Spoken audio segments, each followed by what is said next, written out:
Holy Father, a blessed angel came, and unto certain shepherds brought tidings of the same, that in Bethlehem was born the Son of God by name. Oh, tidings of comfort and joy, comfort and joy. Oh, tidings of comfort and joy. Fear not, then said the angel, let nothing you affright. This day is born a Savior of a pure virgin bride, to free all those who trust in him.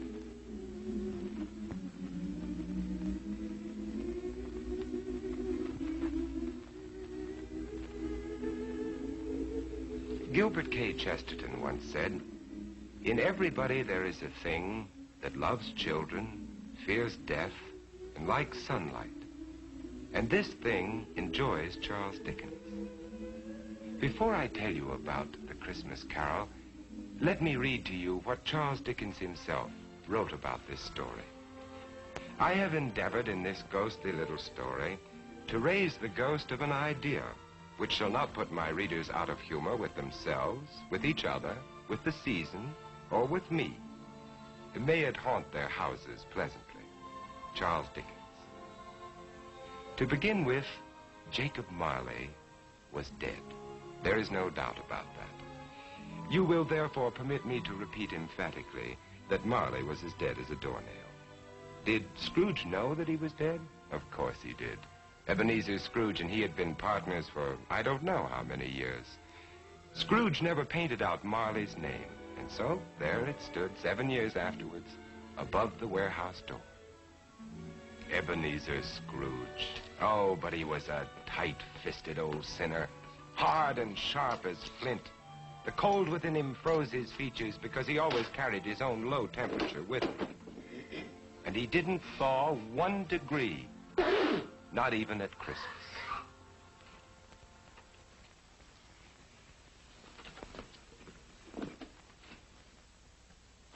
Merry Christmas. Merry Christmas, Uncle. God save you. Christmas. Humbug. Christmas, a humbug? Uncle, you don't mean that, I'm sure. What reason have you to be merry? You're poor enough. What right have you to be dismal? You're rich enough. Humbug. What's Christmas to you but a time for finding yourself a year older but not an hour richer? Every idiot that goes about with Merry Christmas on his lips should be boiled in his own pudding. Now, Uncle, I know you... Now, you keep Christmas in your own way, Fred, and I keep it in mine. Be off now. This is a place of business. Don't be angry. Come dine with us tomorrow. No. Caroline will be happy to see you. Why did you ever get married? Because I fell in love. Love?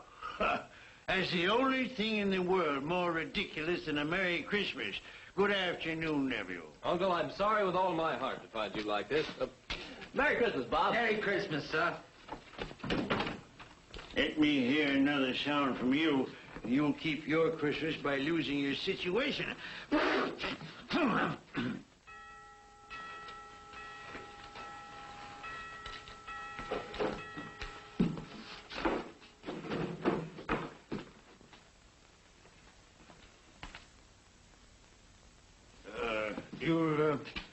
You'll want all day tomorrow, I suppose, Cratchit. Quite convenient, sir. It's not convenient. But it's only 1 day in the year, sir. A poor excuse to pick the pocket of your employer every 25th of December. But be here all the earlier next morning. I will, sir. And a Merry Christmas to you, Mr. Scrooge.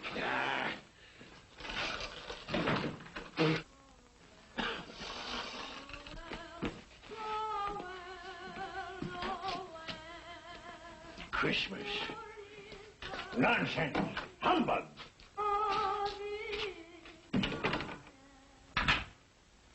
And while most of London was jovial and full of glee in honor of this Christmas Eve, Scrooge had taken his melancholy dinner at his usual melancholy tavern, and having read all the newspapers, he went home to bed. Scrooge lived in the chambers which had once belonged to Marley, his ex-partner, and as I have remarked before, Marley is dead these last 7 years. Dead as a doornail.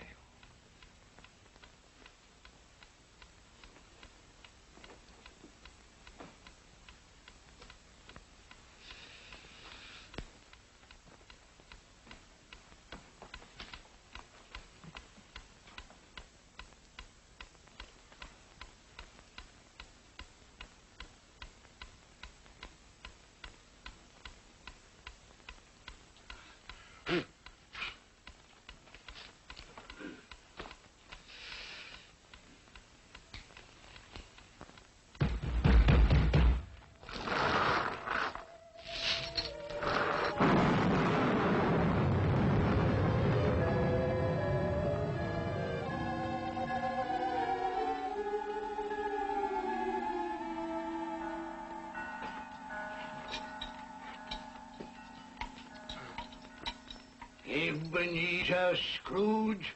How now? What do you want of me? Much.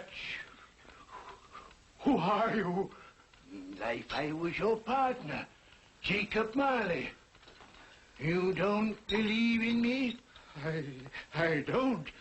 What evidence would you have of my reality beyond that of your own senses? I don't know. Then why doubt your senses? Because a slight disorder in my stomach could make my senses cheat me. You might be an undigested bit of beef, a blot of mustard, a fragment of underdone potato. Humbug, I tell you, humbug! Mercy on me, dreadful apparition. Now, do you believe in me or not? I do. But why do you come to plague me? And why do you wear that ponderous chain?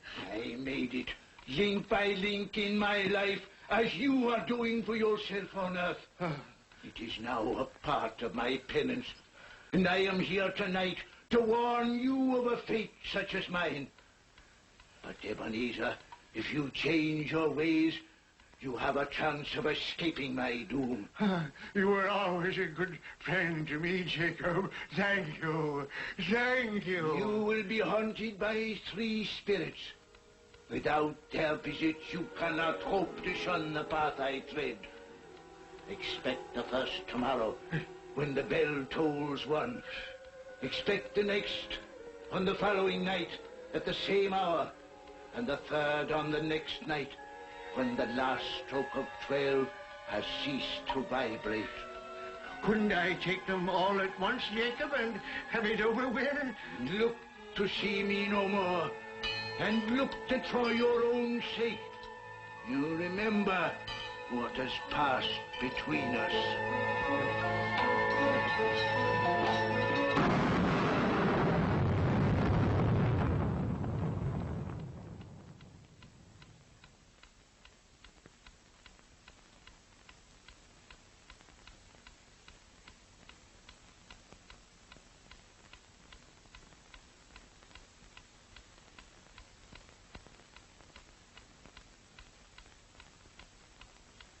Scrooge tried desperately to say humbug to the strange happening, but the word stuck in his throat, unuttered, for it was highly probable it was not humbug.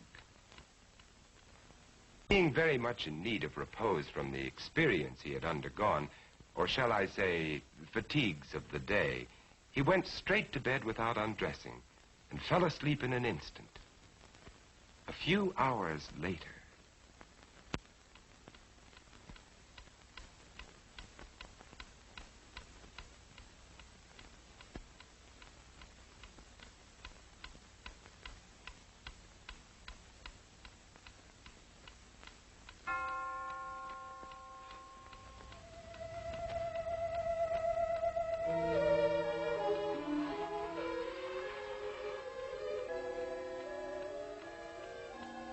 you the spirit whose coming was foretold to me? I am. Who and what are you? I am the ghost of Christmas past. Long past? No, your past. What business brings you here? Your welfare. I have things to show you, which are the shadow of the things that have been. Rise.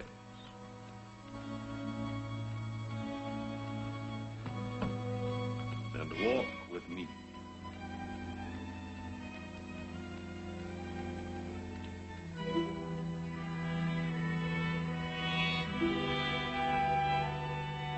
The ghost of Christmas past led Scrooge down the road which he had forgotten for so many years.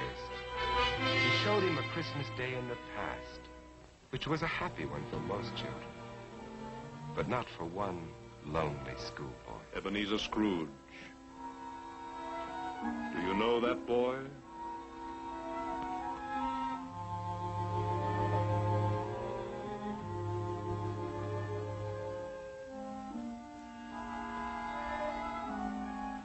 Yes, yes, I do. It is I as a boy. Oh, I remember that Christmas well. I felt so lonely. My playmates, they didn't like me. It was because you had shunned them.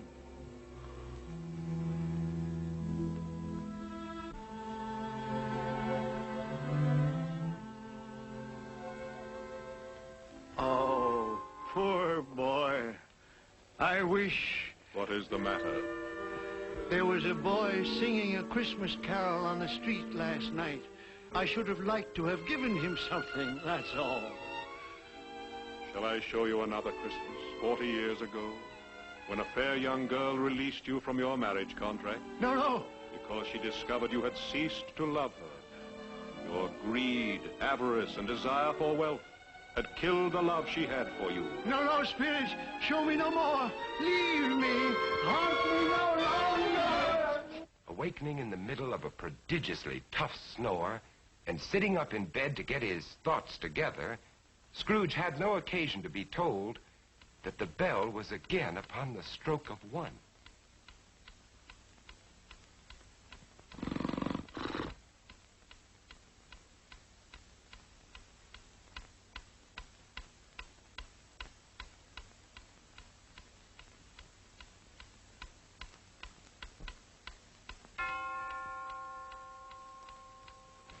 Scrooge!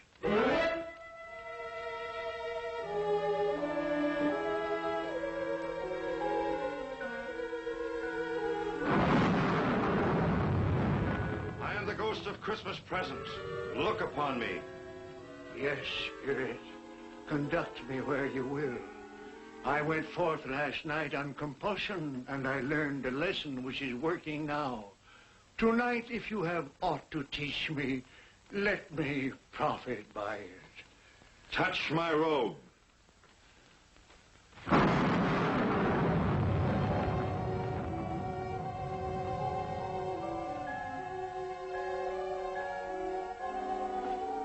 Look.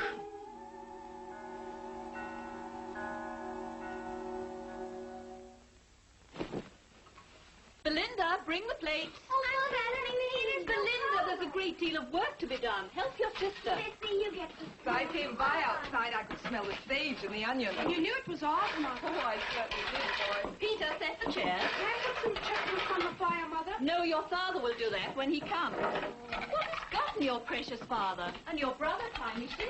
And Martha wasn't as late last year by half an hour. Oh. This is the house of your clerk, Bob Cratchit. But he has hardly a penny to his name. I, the ghost of Christmas present, have blessed his house.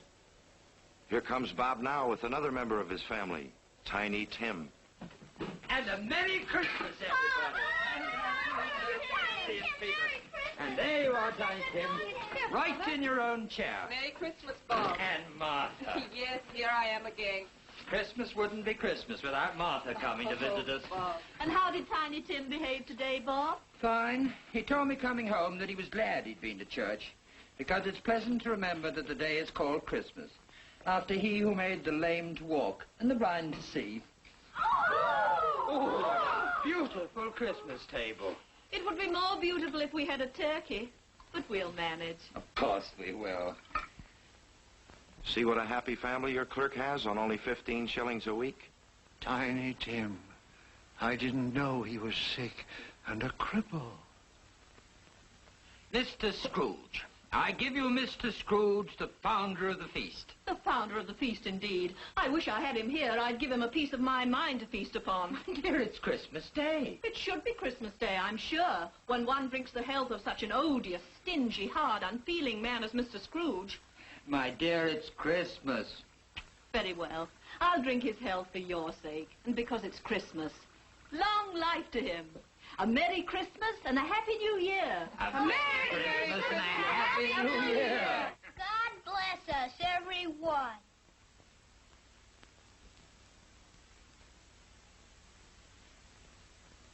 Tell me, Tiny Tim, will he live? I see a vacant seat and a little crutch without an owner. No. Say he will be spared. My life on the globe is very brief. It ends tonight. Tonight? The time is drawing near for me to go and for your third visitor to appear.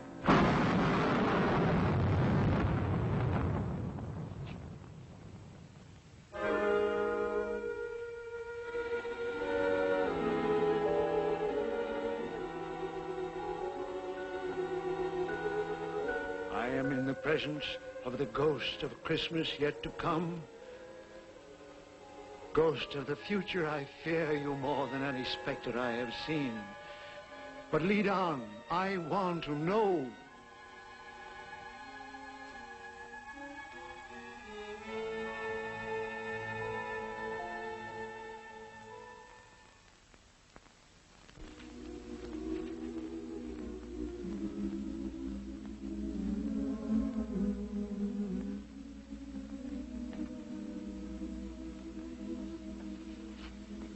I met a very kind young man today who asked after you. Mr. Scrooge's nephew, whom I scarcely know. I told him about Tiny Tim, and he said, I'm heartily sorry for you and your good wife. By the by, how he ever knew that, I don't know. You what, dear? That you were a good wife. Oh, everyone knows that. And he said, if I can be of any service to you at any time, pray come to me. He's rather unlike his old Uncle Scrooge, isn't he? If you must torment me, be quick. Take me to what else you have to show.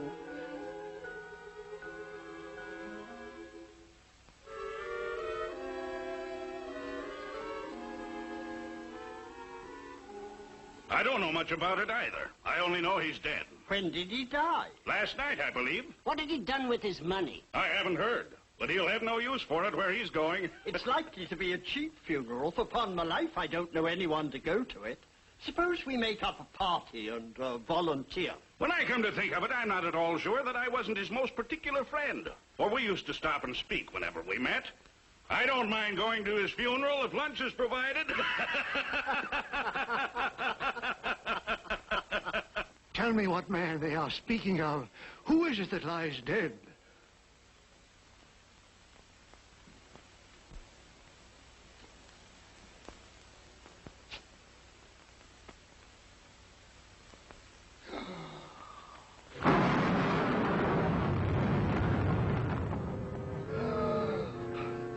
No, hear me. I am not the man I was. Assure me I yet may change the shadows you have shown me. I will honor Christmas in my heart and try to keep it all the year. Tell me I may sponge away the writing on this stone.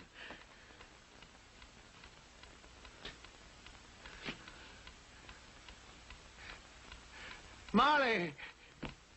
Marley! Jacob Marley! Heaven and Christmas time be praised for this. I will live in the past, the present, and the future. The spirit of all three shall thrive within me. Boy,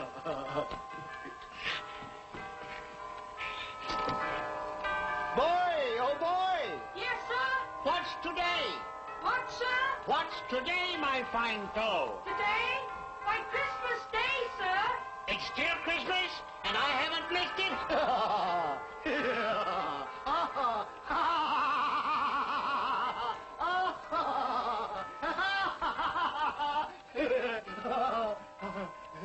For a man who had been out of practice for years, Scrooge gave a most illustrious laugh, the father of a long line of brilliant laughs.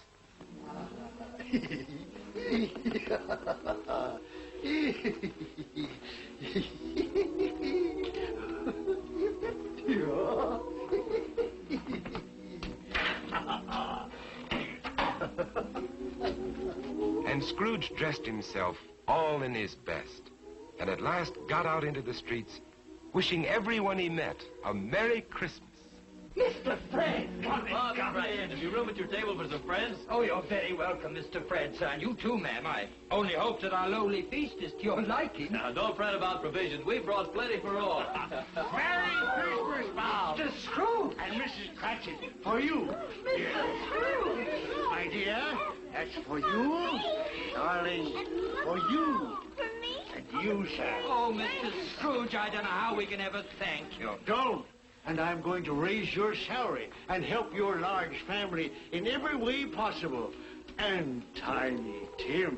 I saw a friend of mine at church just a little while ago. A famous surgeon. You and I are going to see him tomorrow. And he's going to be your friend, too. Mr. Scrooge! Merry Christmas, Mr. Scrooge. Scrooge won his word. He did it all and infinitely more.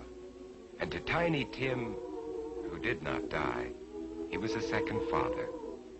Scrooge had no further dealings with ghosts, but it was always said that he knew how to keep Christmas well, if any man alive possessed the knowledge.